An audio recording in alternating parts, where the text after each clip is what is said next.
So yun na nga, kung may mga consequences na hindi nagawa, ito yung pinaka-consequences na gagawin nila. Oh.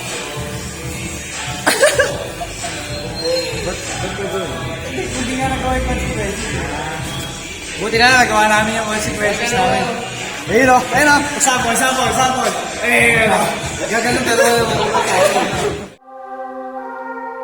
Don Manila Beats. To me, the mentality is a really simple one, in the sense that the confidence comes from preparation. You know, so when the game's on the line, I'm not asking myself to do something that I haven't done thousands of times before, right? So Kailangan mo ng puso sa laro ay maging puro mentalidad na mamba sa ludo hanggang sa dulo. Mga idolo sa kanto sikat na dumadayo palag kahit kanino, ganyan ang Pilipino. Usapang bola ba? Teka wag kang magtaka sa bawat eskinita may laruang kakaiba. Di importante kung nakasapatos o nakapaa, bigay mo ang bola, tara at magkampihan na.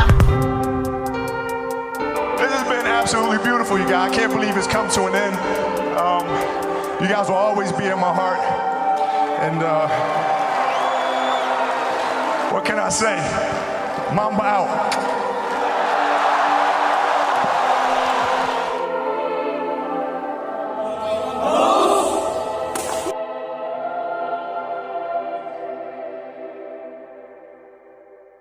So yun nga pala yung mga questions and topics na gagawin natin. It's all about basketball to.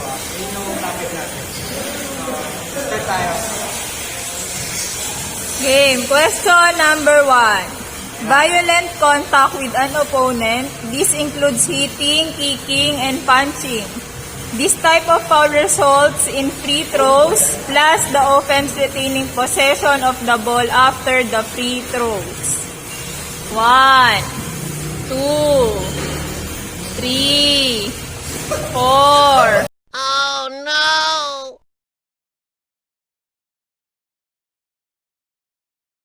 Ball pens down. Stop. Sorry. Show your answers. So your answer. Offensive foul. Tama ba? Tama na eh. Foul. Mali. Walang nakasagot ng tama.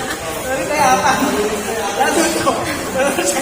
The answer is flagrant foul. Flagrant foul. So meron kami may mali sa akin.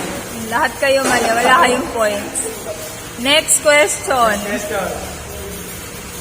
Ano din to type of foul. A player or a coach can commit this type of foul. It does not involve player contact or the ball, but is instead about the manners of the game. Foul language, obscenity, obscene gestures, and even arguing. Walang pinta. Oh, Technical foul. technical. Defensive. Technical. Technical foul. Oh, 1 point para sa inyong tatlo.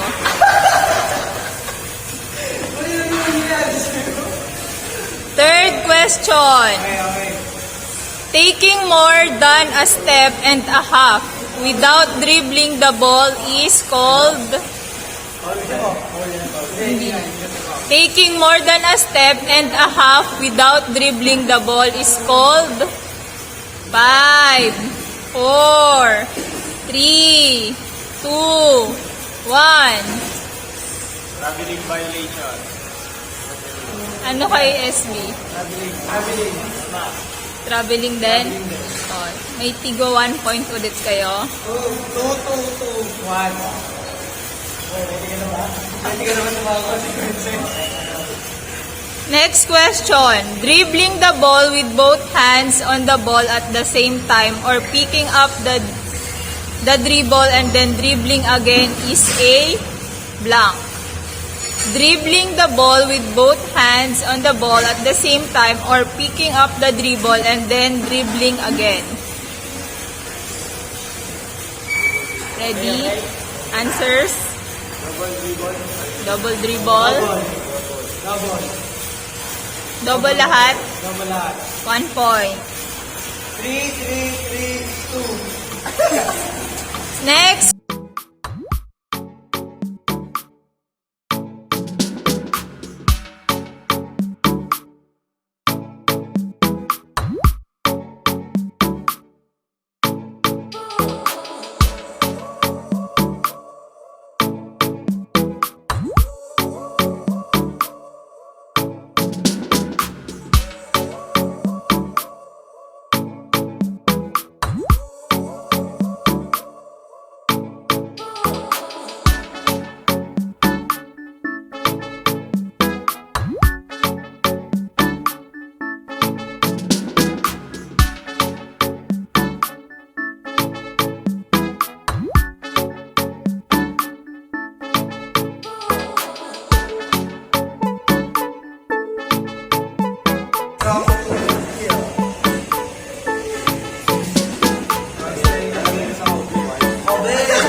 Sagot. Next, the worm. The most ferocious rebounder the NBA has seen over the last 30 years. Hall of Famer din. Oo. Paiba-iba ng kulay ng buhok. Okay.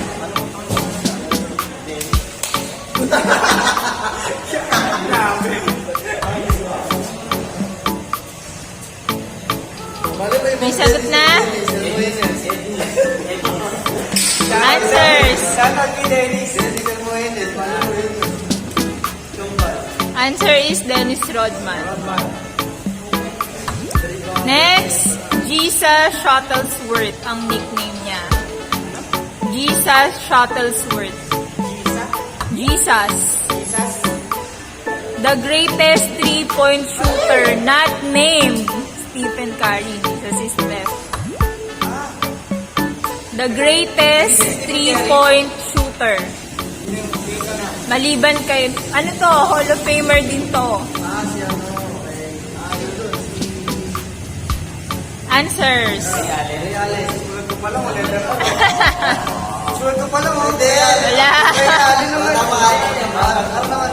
Ray Allen.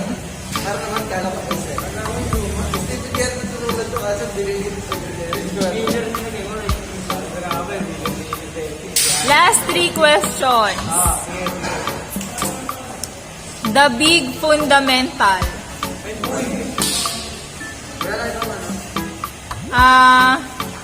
Quietly had one of the greatest NBA careers ever with the Spurs.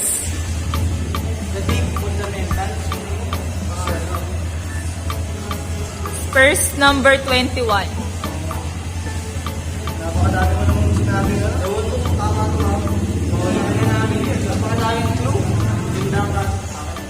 O di wala ng clue. Okay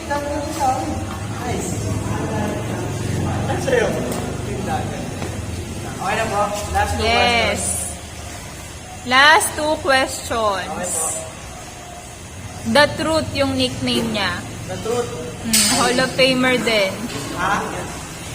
Taga Celtics. There have been few players in the NBA more reliable at getting his team a bucket when it needs one of the most than.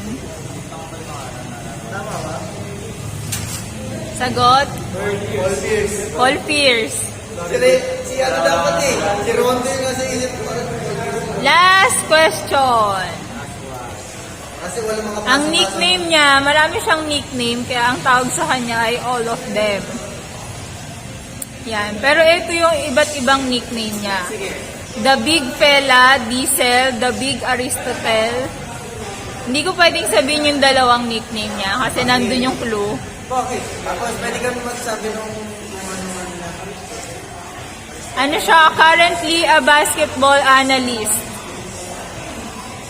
hindi maloto. The Big Fella, Diesel, The Big Aristotle. Teka lang.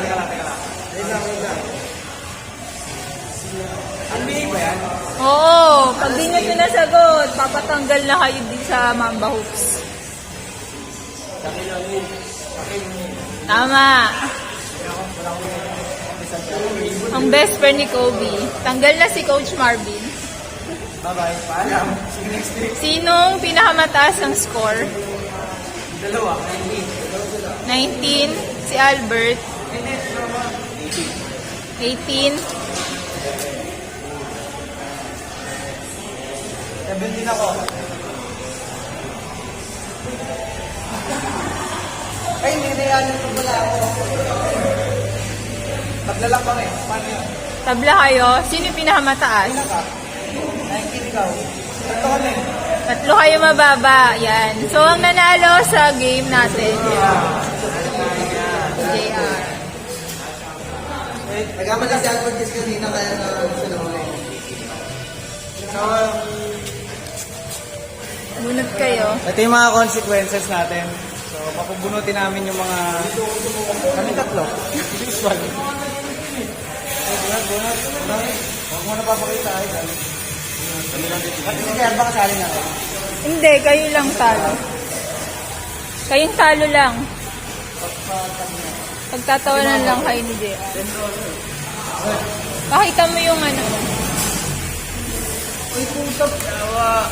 Mahirap to. Hindi ayaw ko. Yes, eh. Okay, pull up bar. Yan yan. Makita niyo. Pakita mo dito.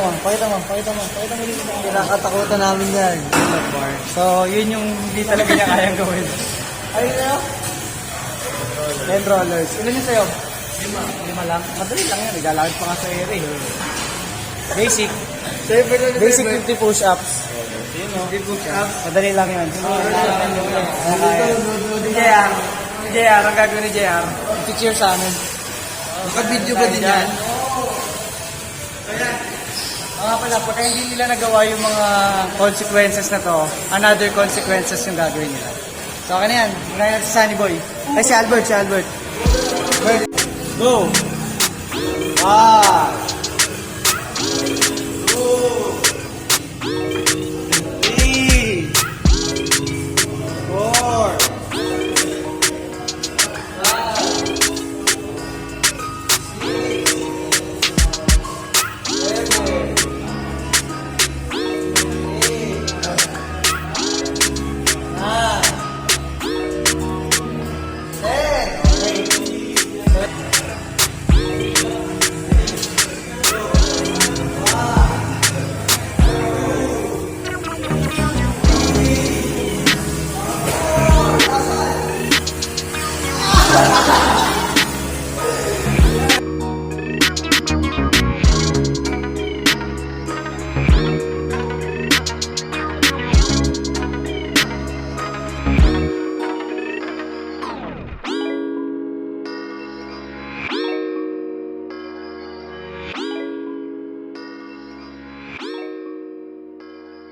So yun, nagawa namin lahat ng mga consequences na yan.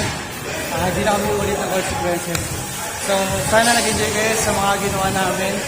At sana maging maayos yung workout at yung conditioning namin. So samahan nyo naman kami sa pag-gym namin. Yun lang. Salamat! Enjoy!